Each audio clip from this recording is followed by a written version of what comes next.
Royal Enfield की history. पहली दोपहिया साइकिल। 19वीं सदी के अंत के करीब आते आते व्यवसाय में विविधता आ गई और वे अपने सह संस्थापक अल्बर्ट ईडी के नाम पर ईडी मैन्युफैक्चरिंग कंपनी के नाम से साइकिल बनाने लगे। जब 1892 में मिडलसेक्स स्थित रॉयल स्मॉल आर्म्स फैक्ट्री को राइफल के पुर्जे सप्लाई करने का ठेका मिला, तो इस मिलन का जश्न आम जनता के लिए साइकिल बनाकर मनाने का फैसला किया गया। Royal small arms factory Enfield में स्थित थी और इस तरह एनफील्ड साइकिल का जन्म हुआ। एक साल के भीतर रॉयल शब्द जोड़ा गया और रॉयल एनफील्ड नाम स्थापित हो गया। नाम के साथ tagline made like a gun भी आई, जो सटीक निर्माण और विश्वसनीयता की ओर इशारा करती है। ऐसे गुण जो रॉयल एनफील्ड को उसके इतिहास में आगे चलकर बहुत आगे ले गए। पहली रॉयल एनफील्ड मोटर बाइक। 1899 में एनफील्ड उत्पादन लाइन से पहला पावर्ड वाहन निकला। याद रखें, पहली साइकिल को रॉयल एनफील्ड कहा जाता था, लेकिन इस समय कंपनी अभी भी एनफील्ड साइकिल कंपनी लिमिटेड के नाम से कारोबार कर रही थी। 20वीं सदी की शुरुआत तक आंतरिक दहन सचमुच काफी तेजी से बढ़ रहा था और एनफील्ड द्वारा पहले से उत्पादित साइकिलों में पेट्रोल पावर जोड़ना तर्कसंगत था। एक साइकिल फ्रेम और 4 पहियों का उपयोग करके एनफील्ड क्वाड्रीसाइकिल लोकप्रिय साबित हुई।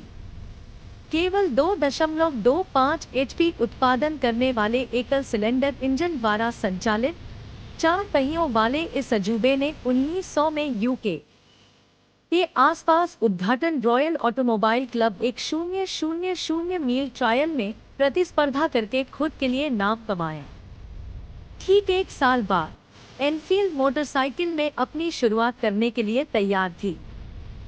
पहला इंजन 1.5 एचपी की शक्ति का दावा करता था और यह डिकॉमन अल्सेस के डिजाइन पर आधारित था, जिसे एनफील्ड ने लिया और अपनी पहली मोटरसाइकिल के लिए योजना बनाई। मोटरसाइकिल को फ्रांसीसी ऑटोमोटिव इंजीनियर जूल्स गोबिएट ने बॉब वॉकर स्मिथ के साथ साझेदारी में डिजाइन किया था, जिन्हें आरडब्ल्यू स्मिथ के रूप में जाना जाता है।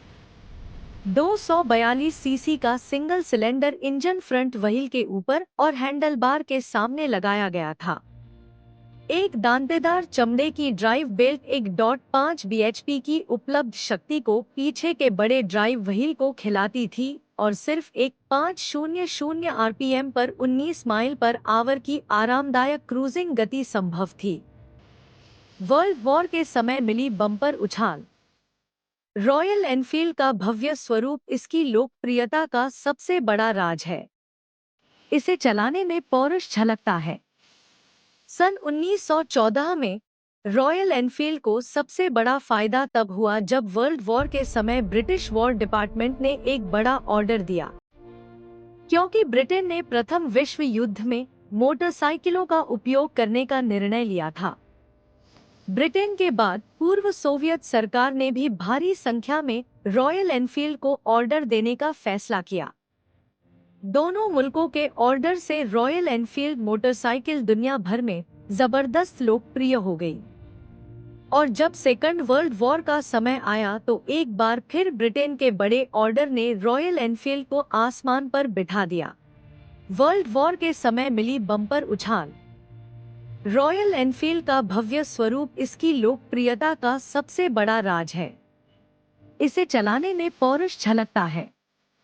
सन 1914 में रॉयल एनफील्ड को सबसे बड़ा फायदा तब हुआ जब वर्ल्ड वॉर के समय ब्रिटिश वॉर डिपार्टमेंट ने एक बड़ा ऑर्डर दिया।